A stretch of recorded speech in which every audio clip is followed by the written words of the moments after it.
NGO. And your organization? I'm with North Carolina Citizens, and we are all against the uranium mining in Virginia. What's your concern about uranium mining there in Southern Virginia?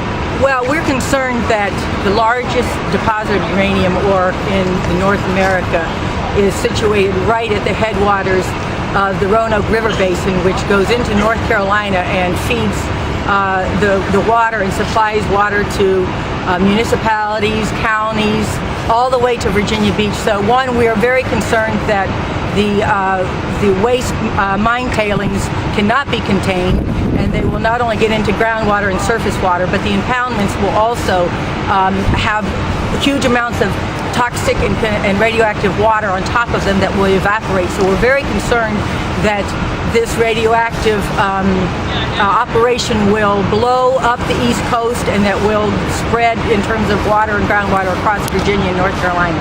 So the results could be poisoning the entire water supply for the region. Is that what you're saying? That's right. Not only poisoning the water supply for the region, groundwater, surface water, but also destroying property values and the economies, because whenever these high-risk facilities are put somewhere, while they may bring jobs to a number of people, they drive industry, businesses, and people that would move to the state away.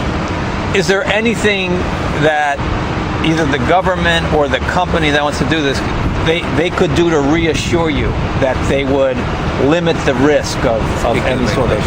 No, there is nothing that they can do, because they know, and it's built into their best practices standard, which is called ALERA, as low as reasonably achievable. They know that it's impossible to contain the wastes. They know that they can try to minimize the waste contamination that gets out. But for instance, all liners leak. They're going to put this in a lined, what would be similar to a landfill. They're going to have it open to the air, so it'll have huge amounts of open water that will evaporate. So no, they cannot contain it, and their regulations will simply legalize the contamination. And, for our audience in Voice of America, we go out overseas to a lot of developing worlds where these things are happening and there aren't anything that people can do about it. Is this something that could not be done, in your opinion, in anywhere in the world safely? Well, as long as we can't bury the waste, the nuclear waste, safely, and we can't mine it safely, even if they claim that nuclear energy has the least carbon footprint, the reality is they're not factoring in the contamination that comes from getting the iron ore and in burying the waste when it's done. So nowhere can they do this safely. But this is the first time they've ever done it east of the Mississippi. It's the first time that they've done it in an earthquake zone that has had recent seismic activity. It's the first time they've ever done it in floodplains where the surface and groundwater are very close to each other.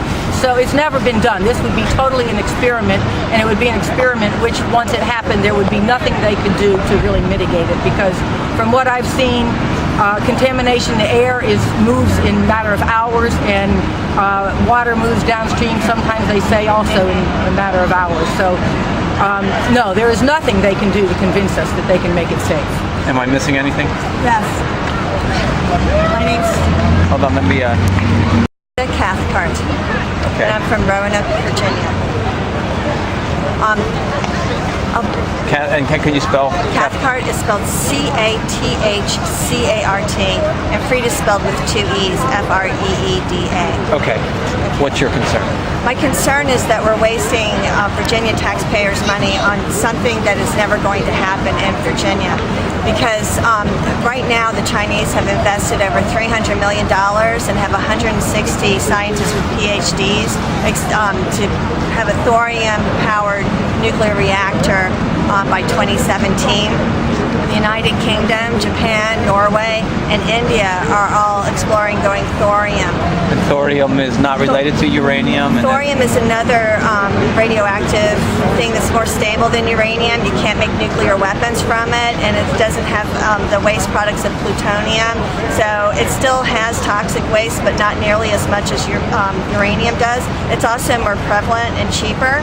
And when the world goes that way, well, and then you have Germany, who's shut down 7 nuclear reactors, Italy that's getting ready to go nuclear free, and Switzerland's exploring it now. So when demand goes down and supply goes up, the price drops of the commodity.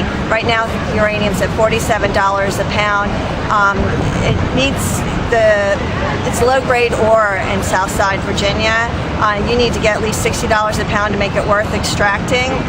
The price of it's not going up. So essentially our taxpayer dollars are being wasted on something that's never going to economically ever be feasible in Virginia.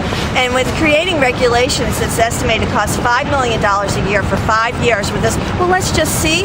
$25 million. You don't have a better way to spend that in Virginia? Why do you say taxpayer dollars? Why are taxpayer dollars being used in this?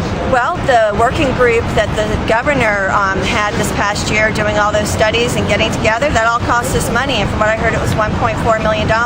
And to develop the regulations, they're estimating it would take 30 experts to develop those safe regulations, supposedly safe regulations. And so the estimated cost of that is $5 million a year for 5 years. $25 million with the transportation needs that we have right now, public schools, there's not a better way to spend it. We don't have money to throw down the toilet. We need to do things that are actually going to make a difference in Virginia's lives. So it's time to stop wasting our time and money on something that's never going to happen. Thank you. My name is Leslie James. I'm from Henderson, North Carolina, and I'm here to try to stop the Virginia legislature from lifting the ban on uranium mining. It's just a profit for a few and a mess for everyone else. So you live in North Carolina? I live in North Carolina.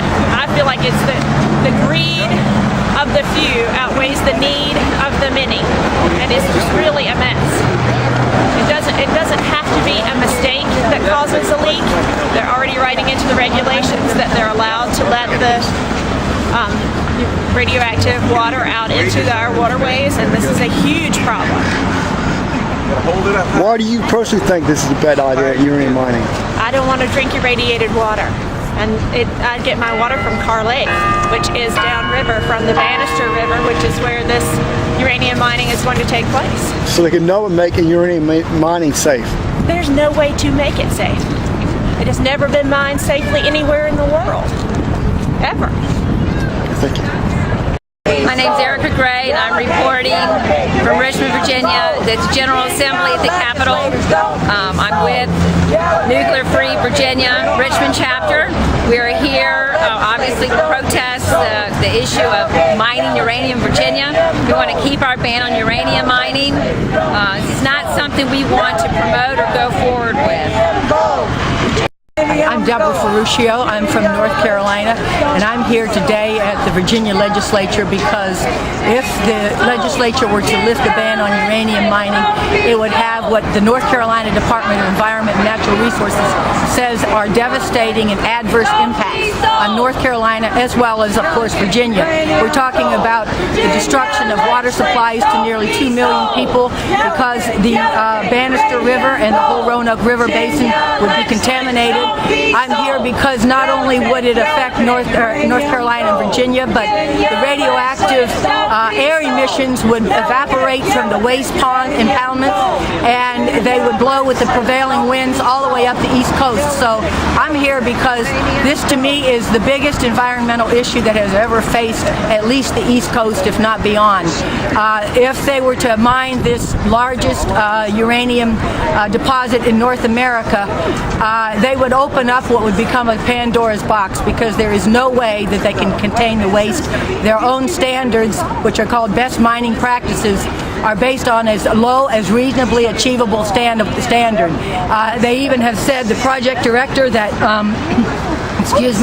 that the environmental hazards would, quote, largely be eliminated as compared to the mining operations in the distant past. But the reality is that in the present, they cannot contain them, not under the best of circumstances, and certainly not under the worst of circumstances. In a flood zone, this mining deposit is in that. It's also at the headwaters of this whole river system that feeds so many people. It's in a hurricane zone, it's in a seismic zone, and there are so many natural catastrophes that would be terrible, but under the best of circumstances, they cannot contain it, and they know it. And that's why their standards are set so that they are just, quote, reasonably achieving containment.